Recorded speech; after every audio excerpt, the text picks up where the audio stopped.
संमेलनाचे अध्यक्ष, उद्घाटक, सर्व मान्यवर तसेच साहित्य क्षेत्रातील रसिक बंधू भगिनी सर्वांना माझा नमस्कार।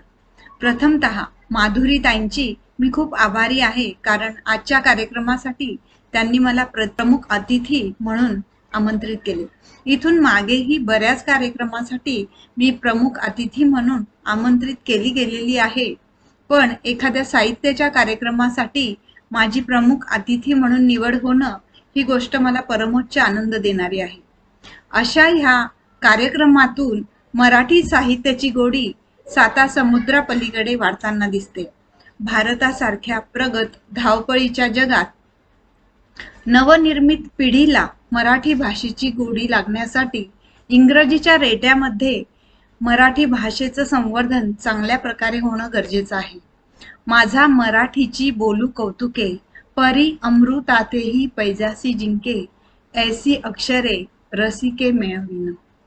ह्या संत ज्ञानेश्वरांनी लिहिलेल्या चरणात मराठी भाषेची महती सांगताना ते म्हणतात, मराठी अक्षरे ही अमृतालाही पैजेने जिंकणारी आहेत।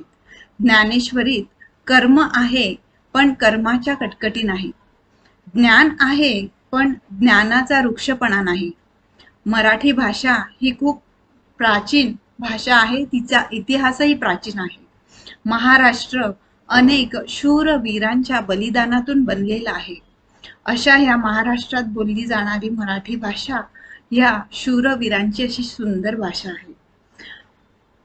मराठी साहित्याची मुळं महाराष्ट्रातील दिग्गजांनी खूप दूरवर आणि खोलवर रुजवून ठेवली आहे।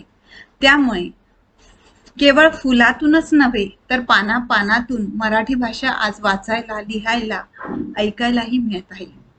माझ्या मराठीची कास, तिला नाविन्याची आस, तिच्या अस्तित्वाचा भास काय वर्णावे। महाराष्ट्राच्या कानाकोपऱ्यात मराठीच्या वृद्धीचा ध्यास, भरू प्रत्येक मराठी मनात, घेऊ प्रत्येक मराठी श्वासात, मराठीला करू आत्मसात।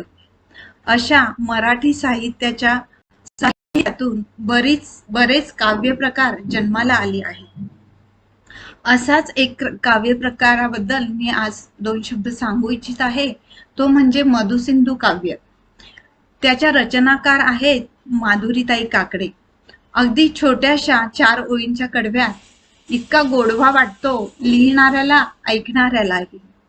ह्या काव्यप्रकारात उत्स्फूर्तपणे सहभाग गृहिणी, नोकरदार, महिला वर्ग तसेच शालेय विद्यार्थिनींचा देखील आहे।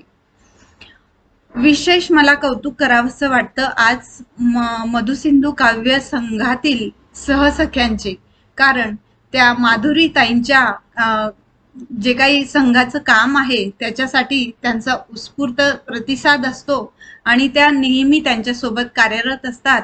एवढ्या धावपळीच्या आणि व्यस्त असणाऱ्या आपल्या रोजच्या कारकिर्दीत त्या माधुरीताईंना त्यांचा अमूल्य वेळ देतात। त्यांचे खरंच खूप कौतुक करावेसे वाटते।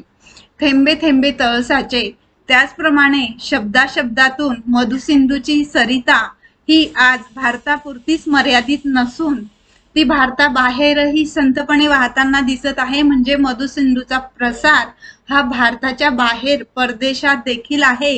याचंच माधुरीताईंनी सगळं काही जिंकलं असं मी म्हणेल आणि माधुरीताईंच्या पुढील कारकिर्दीस भरभराटीचं यश येवो अशी मी सदिच्छा व्यक्त करते आणि माझे 2 शब्द संपवते। धन्यवाद।